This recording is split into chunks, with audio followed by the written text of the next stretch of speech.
Today, we're going to go into the basic forms of communication. That's today's class. It's very simple, and it's a review of the material we should already know.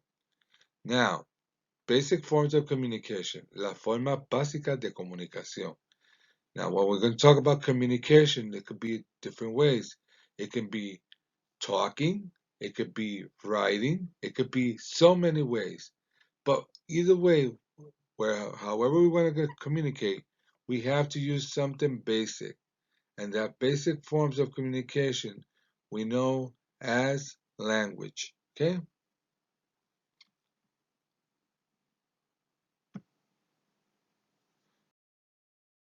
Now, language can be verbal and nonverbal. There's different types of languages in the whole world. We have Spanish, español. We have English, right? The one we're speaking now. We have French, Fermela Blue. And we have Italian, however you say it. We have Chinese, we have Japanese, we have German, we have so many things in the world. The thing is that we know that everyone that exists has to speak a language. Todo lo que vivimos en el mundo tenemos que hablar un lenguaje. Puede ser verbal o no verbal. Okay? Now, verbal is the one we're doing now, speaking, talking, hablando, que a muchos de ustedes les encanta utilizarlo. Ay, Dios mío, algunos de ustedes no saben callarse en el salón de clase, ¿verdad? And other ones are like nonverbal, no verbal, which is writing, right? Some of you don't write a lot, but you text. That's writing too. It's just a different form of writing, okay? Blind people before and now used to use a system where they have little dots on a piece of paper, and those dots represent a letter, and that's called Braille, okay? La gente ciega antes y ahora todavía utilizan un sistema. No sé si ustedes han visto cuando van para el baño y mira, a veces hay unos puntitos en el rótulo o en el elevador. Eso se llama braille. Eso es una serie de puntitos. Cada uno de estos representa una letra. Y los ciegos le pasan el dedo y saben lo que dice. Ya no utilizan eso tanto como antes, pero es una forma de comunicación. And the third one is sign language. Gesture with the hands for people that are deaf to understand their language. El sistema de lenguaje de señas es utilizado muchas veces, mayoría de las veces, para la gente sorda muda, aunque hay personas que sí saben hablar y lo aprenden para poder comunicarse con personas sordas mudas. Nosotros utilizamos el lenguaje no verbal de señas, aunque no seamos sordomudos, porque muchas veces con nuestras manos hacemos unos gestos. Por ejemplo, si tú estás haciendo algo mal y mamá te mira y te hace con una cara y después te hace con un movimiento de mano, tú sabes ya que tú estás haciendo algo incorrecto. So that's nonverbal sign language, lenguaje de señas. Muchas veces lo utilizamos de una forma incorrecta ese lenguaje. Okay? Now, language, for it to be meaningful, for it to be possible, you need to have structure and form. Lenguaje, para que sea que se entienda, tiene que tener una estructura y una forma. Usted mira cuando hablan, cuando escriben la gente de China, mandarín, usted ve que ellos escriben de arriba hacia abajo. Nosotros escribimos de la izquierda a la derecha. ¿Bien? Para que nosotros entendamos, tenemos que empezar a escribirlo de derecha, de izquierda a derecha, ¿verdad que sí? Y los chinos, para entenderlo, tienen que leer de arriba hacia abajo. Eso es una forma, eso es una estructura en la parte escrita. En el país del lenguaje igual.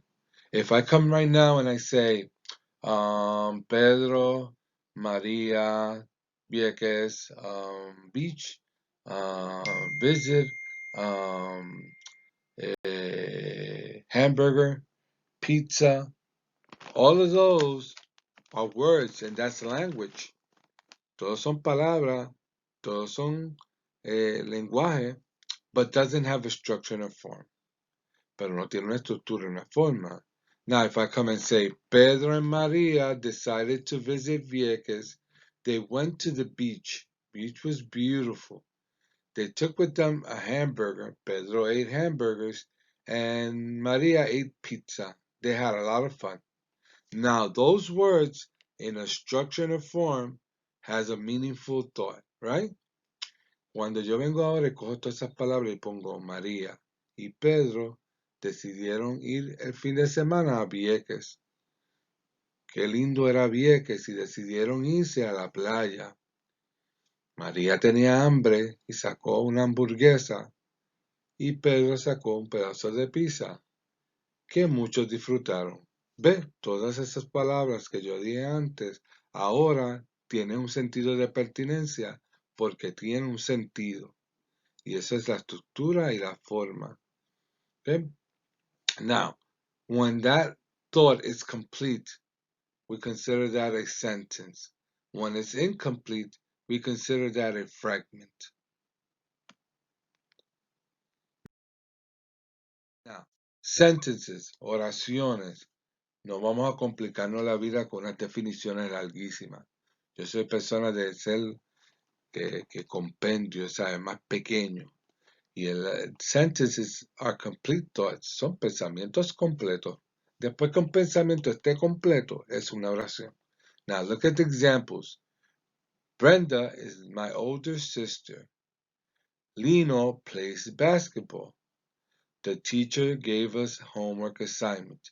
And yes, the word run is a sentence. All of these are examples of different sentences, and next class we're going to learn why run is a sentence, okay?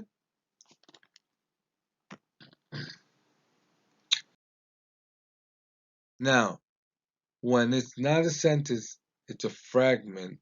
Why? Because fragments are incomplete. The message is not clear. Los fragmentos es que el pensamiento no está completo, le falta algo. Un fragmento es que tienes un pedazo de... Si yo vengo ahora y yo cojo una pizza y la pico en 8 pedazos y reparto 2 o 3 pedazos, esa pizza deja de ser entera. Es un pedacito, un fragmento. Como la imagen que ves ahí, ahí le falta algo. Y cuando tú completes todas las letras que faltan en el alfabeto ahí, entonces eso sería como si fuera una oración, porque es un pensamiento completo. Pero ahora mismo eso es un fragmento. ¿Okay? Now, examples of fragments. After Hurricane Maria, we went to McDonald's and ate a hamburger and asked for an order of 3. However, she gave the speech. And number 4, because I said so. These are examples of thoughts that are missing something. Son pensamientos, pero si tú los miras y los lees, te vas a dar cuenta que no es tan completo. Algo le falta. Después del huracán María, nosotros, ¿qué pasó después? No sé, no está ahí. Fuimos a McDonald's y nos comimos una hamburguesa y pedimos una orden de... falta algo. Como quiera, ella dio su discurso. Algo había antes de esa oración que la hace completa, que no está ahí.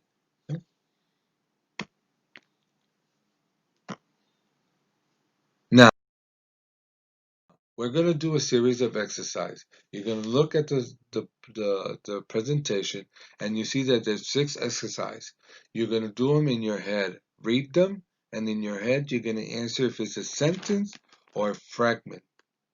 Remember, you have 5 minutes. These exercises later on, you're going to put it in your notebook, because I want you to see that if you wrote down in your notebooks the presentation and also the exercises, okay?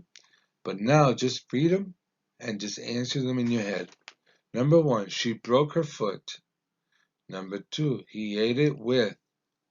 Number 3, fire. Number 4, because someone was knocking on the door. Number 5, Tito was hungry. And number 6, please. Okay? Look them over and try to answer them. We're going to give you the answers now, but I want you to do them by yourself. You're very smart, and I know you can do it by your own, okay?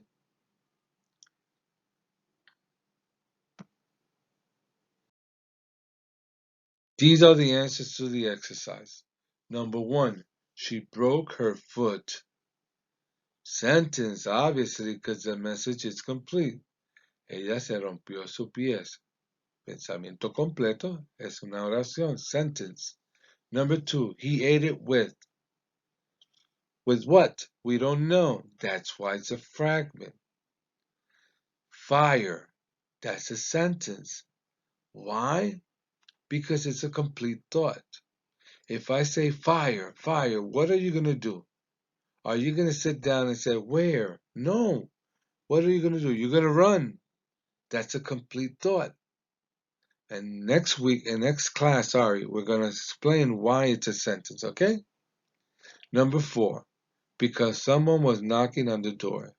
And that's a fragment. Porque alguien estaba tocando la puerta. ¿Y qué pasó? No sabemos.